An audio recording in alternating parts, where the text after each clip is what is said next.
సాహితీ మిత్రులందరికీ తెలుగు కథాస్రవంతికి దర్భా లక్ష్మీ అన్నపూర్ణ స్వాగతం. వైష్ణవి సీరియల్ నవల రచన దర్భా లక్ష్మీ అన్నపూర్ణ. మరి తదుపరి భాగంలో కథ ఏం జరుగుతుందో వెళ్ళి చూసేద్దామా? కాంతమ్మ గారికి అంతా అయోమయంగా ఉంది. ఏమిటి అమ్మమ్మ మనవరాళ్ళ తీరు? ఇలా ఇంత నిర్భయంగా కూడా ఆలోచించవచ్చా? ప్రతి పనికి దానంతట దానికి ఉన్న విలువని ప్రయోజనాన్ని మాత్రమే చూడాలి. భేషజాలతో ఆ పనికి ఆపాదించబడే విలువని ఆత్మస్థైర్యం ఉన్నవాళ్ళు పట్టించుకోరన్నమాట. అదే వాళ్ళని ప్రత్యేక వ్యక్తులుగా నిలబెడుతుందన్నమాట. ఈ సత్యం అందరికీ సులభంగా అర్థమయ్యేదే అయినా ఎందుకో కానీ భేషజాలకే విలువ ఎక్కువ ఇస్తారు అనుకున్నారు ఆవిడ. అయితే వాళ్ళకి ఫోన్ చేసి చెప్పనా? కాంతమ్మ గారికి గొంతులో ఏదో అడ్డుపడ్డట్టుగా ఉంది. చక్కగా ఆనందంగా చెప్పు అన్నారు సత్యవతమ్మ గారు. తమ వ్యాపారానికి అవసరమని కాంతమ్మ గారు ఒక్క సెల్ ఫోన్కి మాత్రం ఉంచుకుంది. ఎంతో అవసరం అనిపిస్తే తప్ప అది వాడదావిడ. ఫోన్ బయటికి తీయబోతుంటే అంది వైష్ణవి, ఇదిగో నా ఫోన్ నుంచి అంటూ తన చేతిలో ఫోను కాంతమ్మ గారికి ఇచ్చింది. పర్సులో దాచుకున్న నెంబర్ తీసుకొచ్చి ఫోన్ చేసి వాళ్ళకి చెప్పింది కాంతమ్మ గారు.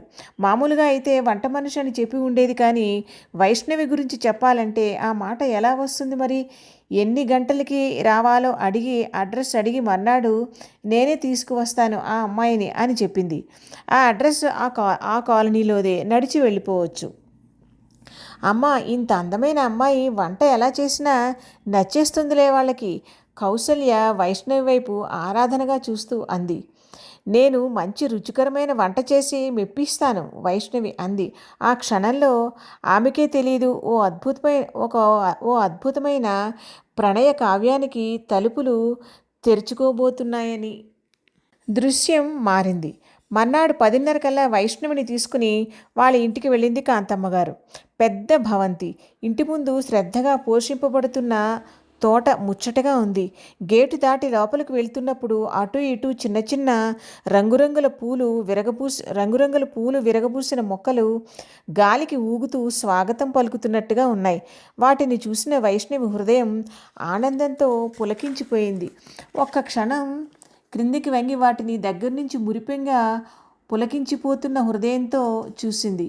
ఒక అందమైన ఆకృతి గల అమ్మాయి, స్త్రీ ఆకృతి అంటే ఇలాగే ఉండాలి సుమా అనిపించేలా ఉన్న ఒక అమ్మాయి గేటులోంచి లోపలికి వస్తుంటే, అప్పటిదాకా బాల్కనీలో నిలబడి అప్పుడే వెనక్కి తిరిగి లోపలికి వెళ్ళబోతున్న ఒక పురుషుడు అప్రయత్నంగా ఒక్క క్షణం ఇటు తిరిగి చూస్తున్నాడు.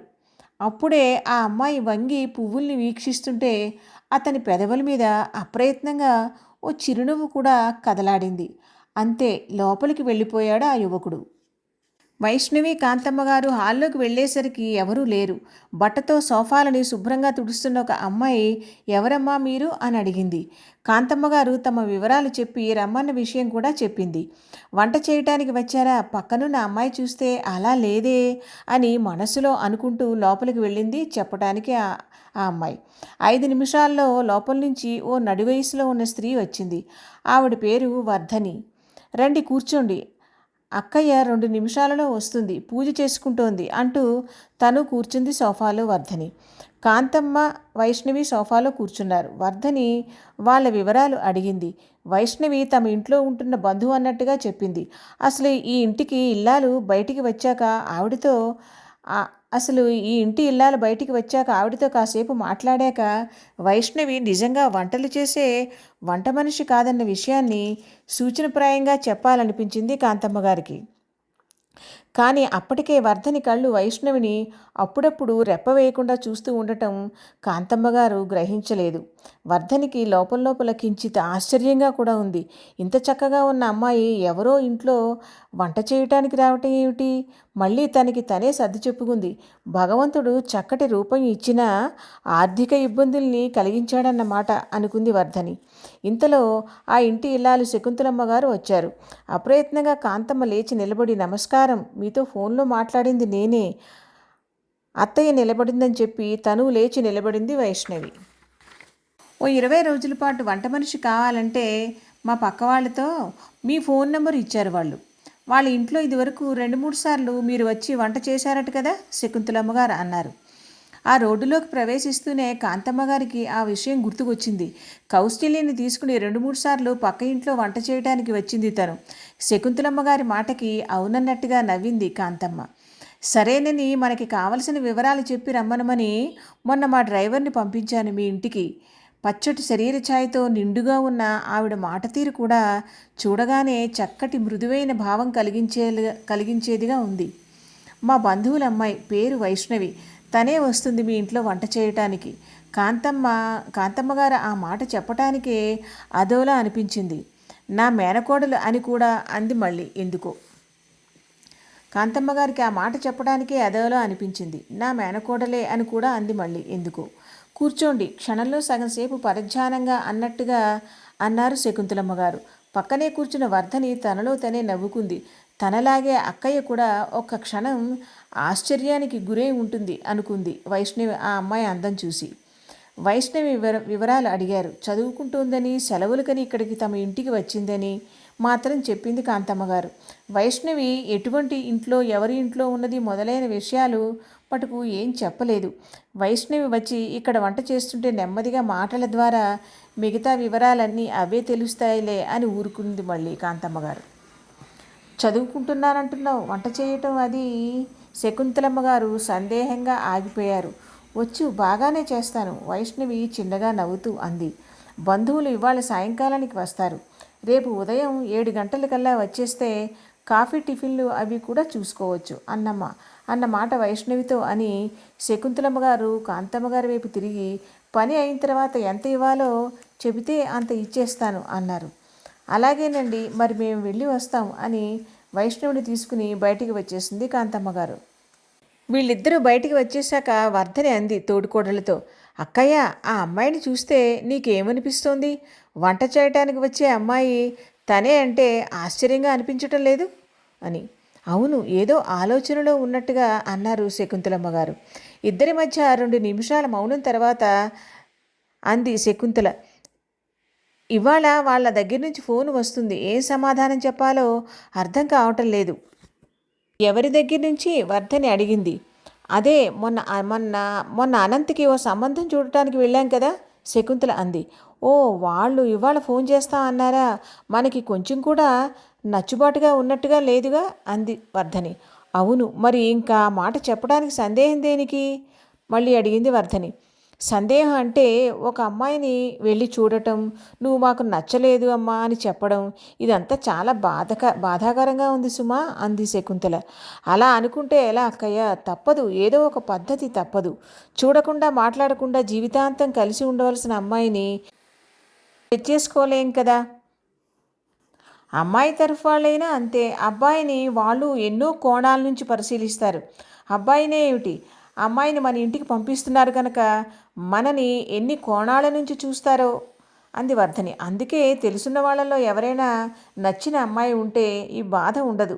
అబ్బాయి తరఫు వాళ్ళు వచ్చి అమ్మాయిని రకరకాల ప్రశ్నలు వేశారని వాళ్ళకి అనిపిస్తుంది. ఒక్క పేరు మాత్రమే అడిగి జీవితాంతం ఉండే అమ్మాయిని తెచ్చేసుకోవాలంటే ఎలా? అందుకే ఇప్పుడు అబ్బాయి అమ్మాయి ఏకాంతంగా మాట్లాడుకునే పద్ధతి కూడా వచ్చిందిగా. పర్వాలేదు, కొద్దిగానైనా ఒకళ్ళ అభిప్రాయాలు ఇంకొకరికి తెలుస్తాయి.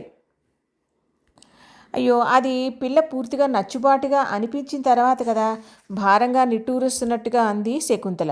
అయితే ప్రేమించి పెళ్లి చేసుకోవటం అన్ని విధాల మంచిదంటావా అడిగింది వర్ధని. ఏది కూడా 100% కరెక్ట్ అనుకునేందుకు లేదు. దానిలో ఉండే లోపాలు దానిలో ఉన్నాయి. ప్రేమించుకునేటప్పుడు ఒకరిని గురించి ఒకరు కలల్లో తేలిపోతూ చాలా గొప్పగా ఊహించేసుకుంటారు. కలలు వేరు, తీరా జీవితం వేరు.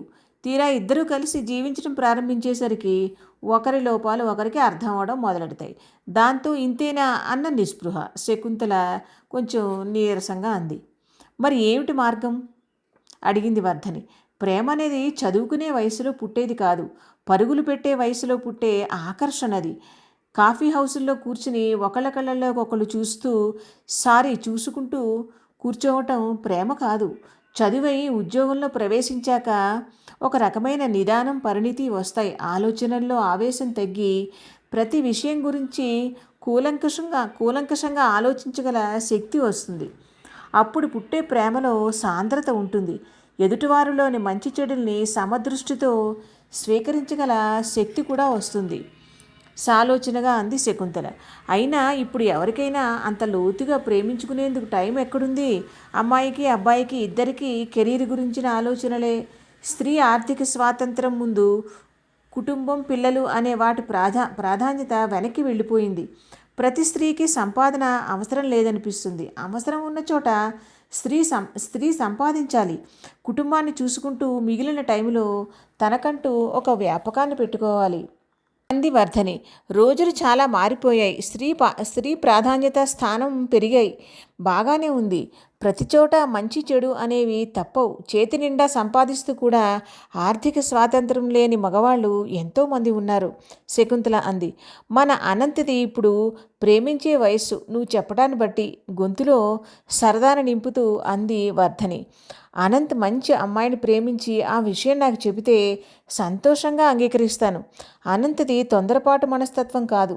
తను ఎవరినైనా ప్రేమించాడు అంటే ఆ అమ్మాయి మనస్తత్వంలో కూడా చక్కటి అమ్మాయి ఉంటుంది శకుంతల అంది. నీ కొడుకు మీద నీకు ఎంత విశ్వాసం అక్కయ్య అంటూ నవ్వేసింది వర్ధని. నిజం వర్ధని, నేను మంచి మంచి ప్రేమ కథలు, ప్రణయ కావ్యాలు చదివాను. చదువుతున్నప్పుడు అద్భుతంగా అనిపించేది. నాకెప్పుడు చిత్రమైన కోరిక కలుగుతూ ఉంటుంది. మా అనంత జీవితంలో కూడా ఇటువంటి అద్భుత ప్రణయం ఎందుకు తొంగి చూడకూడదు అని. ఇటువంటి కోరిక ఎందుకు కలుగుతుందో తెలుసా?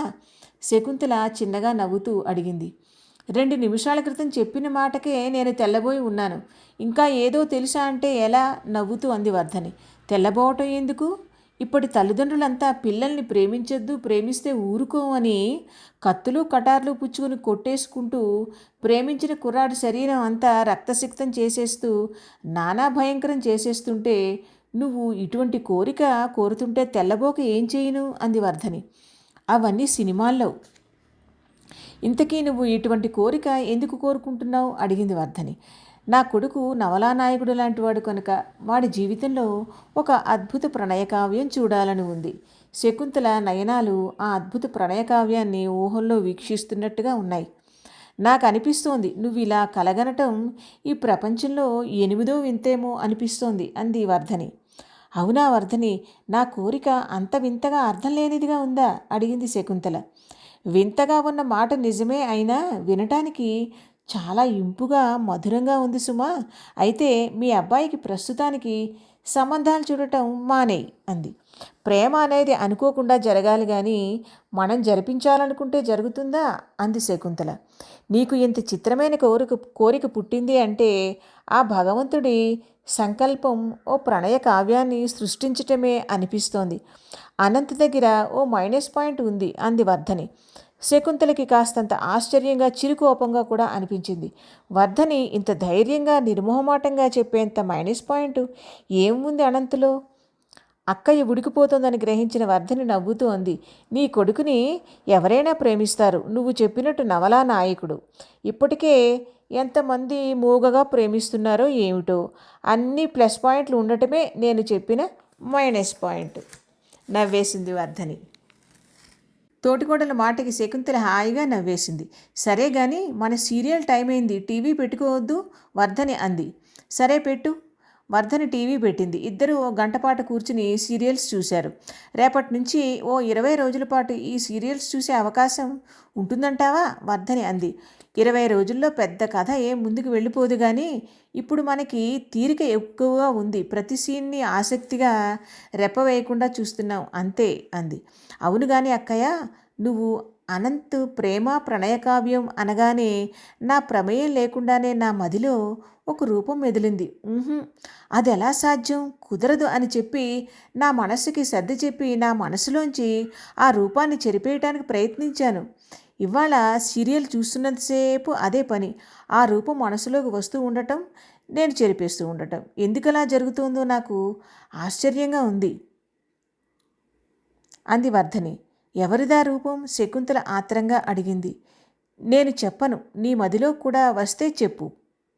నువ్వు చెప్పకుండా నేనేం చెప్తాను అంది శకుంతల. అంటే నీ మదిలోకి ఎవరైనా వస్తే చెప్పు, ఆ వచ్చింది ఎవరో. అప్పుడు ఇద్దరి ఆలోచనలు మ్యాచ్ అయ్యాయో లేదో చూద్దాం. ఒకవేళ అయ్యాయంటే ఆ మదిలోకి ఆ రూపం రావటం అన్నది కరెక్ట్ అన్నమాట అంది వర్ధని. సరే అంది శకుంతల. కానీ మనస్సులో అనుకుంది వర్ధని. ఇంకెవరి గురించి అనుకుని ఉంటుంది? మొన్న పార్టీలో చూసిన రావుగారి అమ్మాయి గురించే అయి ఉంటుంది. ఆ పార్టీకి వెళ్ళొచ్చినప్పటి నుంచి ఎన్నోసార్లు అంది ఆ అమ్మాయి అనంతికి మంచి జోడీ అవుతుందని. కానీ అది ఎలా సాధ్యం అనుకున్నాను అంటోంది. ఎందుకు? ఆ అమ్మాయి అమెరికా వెళ్ళిపోతుందట చదువుకునేందుకు. అక్కడ పిహెచ్డీ చేసి కానీ పెళ్లి గురించి ఆలోచించనని చెప్పిందిట. అది కాకుండా వాళ్ళది సామాన్య కుటుంబం, అంతస్తుకి సరితూగరని బావగారు కాదంటారని అనుకుని ఉంటుంది. వర్ధని ఏదో అనటం, తను ఊహించటానికి ప్రయత్నించటం చాలా బాగుంది అని అక్కడితో వదిలేసింది ఆ ఆలోచన శకుంతల. సాయంకాలం రాబోయే బంధువుల గురించిన కబుర్లలో పడ్డారు తోటికోడళ్ళు ఇద్దరు. సశేషం. Please like, share and subscribe. Okay.